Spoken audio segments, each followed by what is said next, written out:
Welcome to YoYo TV. మైనార్టీ వ్యవహారాల మంత్రి కిరణ్ రిజిజు వక్ కొత్త బిల్లును సభ ముందు పెట్టిన అనంతరం వివరణాత్మకంగా మాట్లాడారు.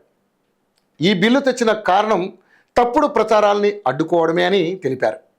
లేకపోతే రేపు పార్లమెంటు భవనాన్ని కూడా వక్ ఆస్తిగా ప్రకటించే పరిస్థితి వస్తుందని ఆయన సంచలన వ్యాఖ్యలు చేశారు. ఈ అంశంపై ప్రస్తుతం చర్చ జరుగుతోంది. ఎందుకు వక్ బోర్డు చట్టాన్ని సవరించాల్సి వచ్చిందో మంత్రి వివరించారు. వక్ అంటే విరాళం ఇచ్చిన స్థిర స్థిరాస్తులు. వీటిని వక్ బోర్డులు పర్యవేక్షిస్తాయి. గత 1995 వక్ చట్టం ప్రకారం బోర్డు గుర్తించిన అంటే దానం ఇచ్చిన ఆస్తిని వక్ ఆస్తిగా ప్రకటించే హక్కు వక్ సంస్థకు ఉంది అని మంత్రి చెప్పారు. పాత చట్టంలో సెక్షన్ 40 కింద ఈ రకమైన అధికారాల్ని దాఖలు చేశారని మంత్రి ఆరోపిస్తున్నారు.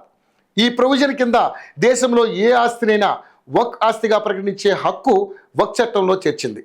ఈ చట్టాన్ని అడ్డుపెట్టుకుని దేశంలో ఏ ఆస్తినైనా తమదే అని క్లెయిమ్ చేస్తున్నారని, అందుకే వక్ చట్టంలోని సెక్షన్ 40ని పూర్తిగా తొలగించామని కేంద్ర మంత్రి రిజిజు తెలిపారు.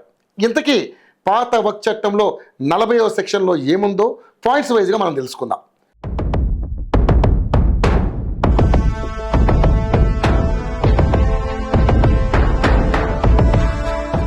ముందుగా 1వ పాయింట్, వక్ బోర్డ్ దేశంలో ఏదైనా ఆస్తి గురించి సమాచారం సేకరించి అప్పుడు ఆ ప్రాపర్టీ మీద నిర్ణయం తీసుకోవచ్చు. ఇక 2వ అంశం, ఒకవేళ ఆ ఆస్తి వక్ బోర్డుదే అని నిర్ణయిస్తే అదే అంతిమమవుతుంది. వక్ తీసుకున్న నిర్ణయాన్ని వక్ ట్రిబ్యునల్ తప్ప మరెవరూ దాన్ని తిరగదోడడానికి వీలు కాదు. దేశం మొత్తం మీద వివిధ రాష్ట్రాల్లో వక్ బోర్డులు ఉన్నాయి.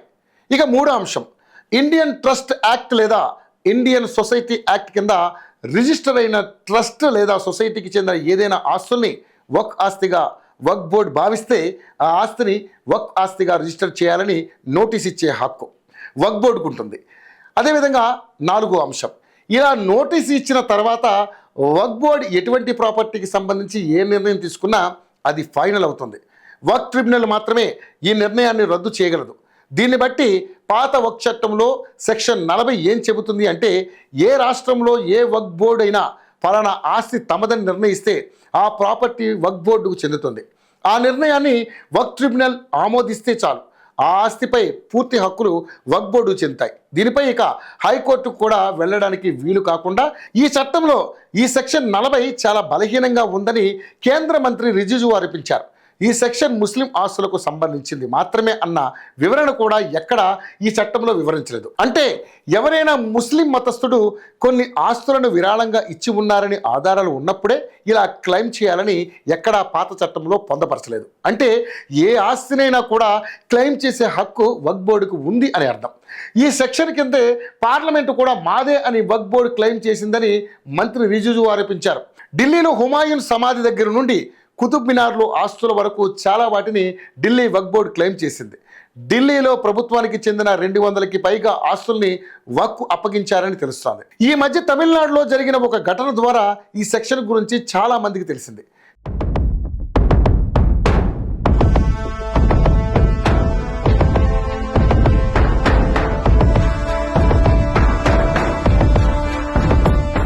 తమిళనాడులో తిరుచెంతురాయి అనే గ్రామం మొత్తాన్ని మాదే అని చెప్పి తమిళనాడు వక్ బోర్డు క్లెయిమ్ చేసిందట. దీంతో ఆ గ్రామంలో రైతులు ఆ భూమిని అమ్ముకోవడానికి వీల్లేదని అధికారులు ఉత్తర్వులు ఇచ్చారట.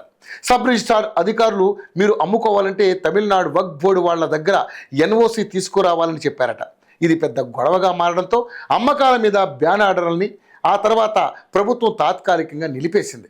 ఇప్పుడు ఎన్డీఏ ప్రభుత్వం ప్రవేశపెట్టిన కొత్త వక్ బిల్లో ఈ సెక్షన్ 40ని పూర్తిగా తొలగించారు. ఈ సెక్షన్ని వాడుకుని వక్ బోర్డులు దేశంలో ఆస్తుల మీద ఆధిపత్యాన్ని సంపాదించాయని మంత్రి రిజిజు ఆరోపించారు. ఇండియాలో ప్రస్తుతం వక్ బోర్డు కింద 8,72,000 ఆస్తులు ఉన్నాయి. దేశం మొత్తం మీద 38 లక్షల ఎకరాల ఆస్తులు ఉన్నాయి. వీటి విలువ దాదాపుగా 1,20,000 కోట్లు ఉంటుందట.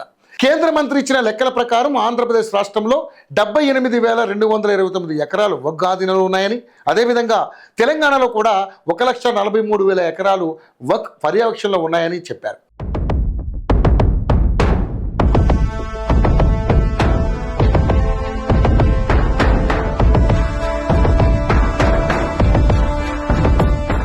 ఇక ఇక ముఖ్యంగా చూసుకుంటే ప్రభుత్వ రంగంలో ఉన్న ఇండియన్ రైల్వేస్, డిఫెన్స్ డిపార్ట్మెంట్కు తప్ప దేశంలో ఎవరికి ఏ ప్రైవేట్ ప్రాపర్టీకి ఇంత పెద్ద ఎత్తున భూములు లేవని కేంద్ర మంత్రి రిజిజు ఆరోపిస్తున్నారు. ఇక కొత్త వక్ఫ్ చట్టంలో ఏ ఆస్తినైనా క్లెయిమ్ చేసే సెక్షన్ 40ని సమూలంగా తీసేయడమే కాకుండా వక్ఫ్ ట్రిబ్యునల్ మీద హైకోర్టులో అప్పీల్ చేసే అవకాశాన్ని కల్పించారు. వక్ఫ్ బోర్డులకు ఈ సంస్థలో ఆస్తులు ఉన్నా, పలుకుబడి ఉన్నా ధనిక ముస్లింలే అనుభవిస్తున్నారని, ఏ పేద ముస్లింల సంక్షేమం కోసం వక్ఫ్ భూములు దానం చేశారో ఆ లక్ష్యం నెరవేరడం లేదనే ఆరోపణలు కూడా వినపడుతున్నాయి.